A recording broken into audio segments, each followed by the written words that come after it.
It was one of those quiet summer mornings where the sunlight creeps in gently through the blinds, and you don't really feel the need to rush out of bed. I was still wrapped in the soft sheets of my bed, half awake, when my phone buzzed on the nightstand. I groaned, thinking it was just another spam call, but something told me to check it. I reached for it lazily and blinked at the screen. It was a message from Derek, my stepbrother. We weren't close growing up. Our parents got married when we were in our teens, and by then, Derek and I were too old to start bonding like siblings. He had his group of friends, I had mine. We'd nod at each other in the hallway or pass comments at dinner, but there wasn't much else. So getting a message from him out of the blue felt strange. His message simply read, "Hey, are you home? I need help. Please." There was something about the simplicity of it that made my heart skip a beat. Derek wasn't the kind of person to ask for help. He was prideful, stubborn even. For him to reach out like this meant something serious was going on. I threw on a hoodie and jeans, grabbed my keys, and headed downstairs. Our mom and his dad were out of town for the week visiting relatives in Oregon, so it was just us. He hadn't said what kind of help he needed, but I felt something urgent. I knocked on his door and waited. No response. I knocked again, louder this time. Then I heard it. His voice, low and almost broken. "Come in," he called out, and when I opened the door, my heart sank. Derek was sitting on the edge of his bed, hunched over with his hands in his hair. His room, normally pretty clean, was a mess, clothes scattered, books fallen off the desk, an energy drink spilled on the carpet. He looked like he hadn't slept in days. I sat down beside him, unsure of what to say. "What's going on?" He took a deep breath and said, "I think I messed up. Like, big time." My mind started racing. Drugs. Legal trouble. A fight. I braced myself for the worst. "I lent my friend Tyler some money a few months ago," Derek explained. "He said it was for rent, but turns out he was lying. He used it for gambling. Now the guy he owes is after me because I was the one who sent the money. He threatened me. Said if I didn't pay it back by Friday, he'd come after me." I stared at him in disbelief. "How much?" $3,000. He nodded, avoiding eye contact. I felt a surge of panic and frustration. Why hadn't he come to me sooner? Why didn't he tell his dad or our mom? Then I remembered Derek's pride. Telling them would have meant dealing with disappointment, lectures, and maybe worse. He was always trying to handle things on his own, even when he was clearly overwhelmed. I stood up and paced the room. I didn't have that kind of money. I worked part-time at a bookstore and barely scraped together enough to pay for gas and savings. But I couldn't just leave him like this. He looked terrified. Not just stressed, genuinely scared. "Let me think," I said. I pulled out my phone and checked my bank app. I had about $700. Nowhere near enough.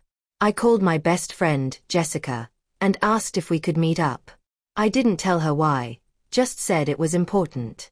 We met at the cafe near the corner of our block.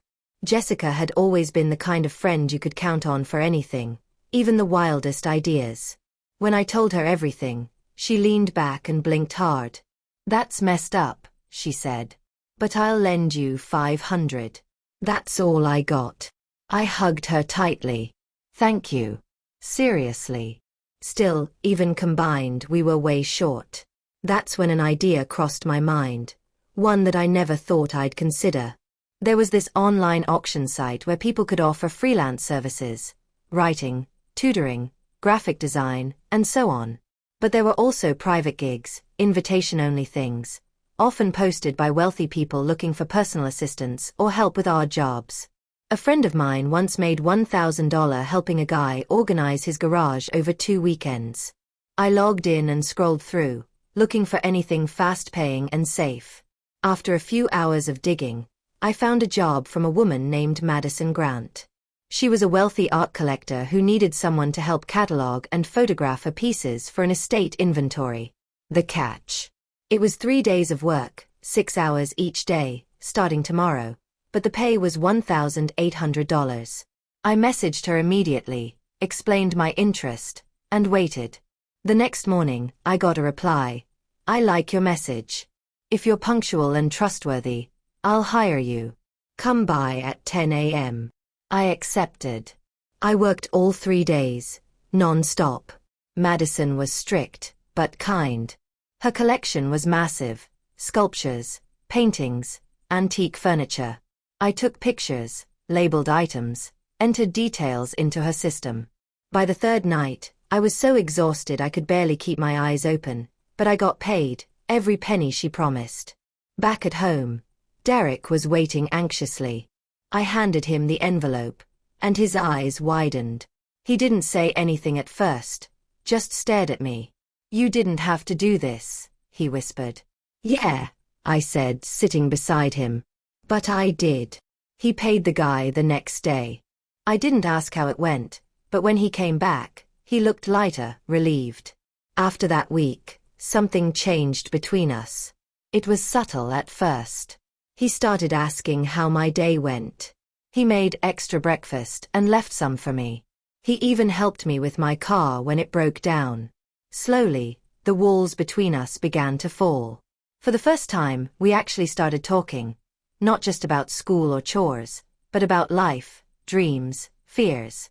One night, he came into my room and sat at the edge of my bed like I had at his.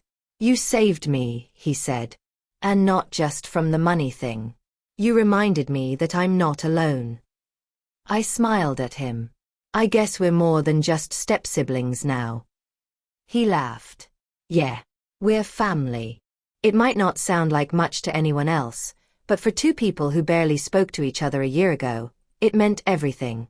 Later that year, when I got into the college of my choice, Derek surprised me by throwing a small celebration with balloons and cupcakes. He even made a little card that said, "To my favorite stepsister who saved my butt." It made me cry. We still have our differences, and we're not the picture-perfect siblings you see in movies. But now we have something solid: trust, respect, and a strange sense of loyalty that came out of that one week when everything could have fallen apart. If you had told me a year ago that I'd work nearly 20 hours in a stranger's house to help my stepbrother out of trouble, I would have laughed. But when you see someone you care about in pain, really in pain, something inside you shifts. You realize that sometimes, the craziest decisions you make out of love and desperation can turn into the beginning of something beautiful. And that's the part you wouldn't believe if I told you. I didn't just help my stepbrother pay off a debt. I helped him find his way back to trust, to vulnerability, and maybe even to a better version of himself. And in doing that, I found a better version of myself too. It all started with a simple message: "I need your help." And my answer changed both our lives forever.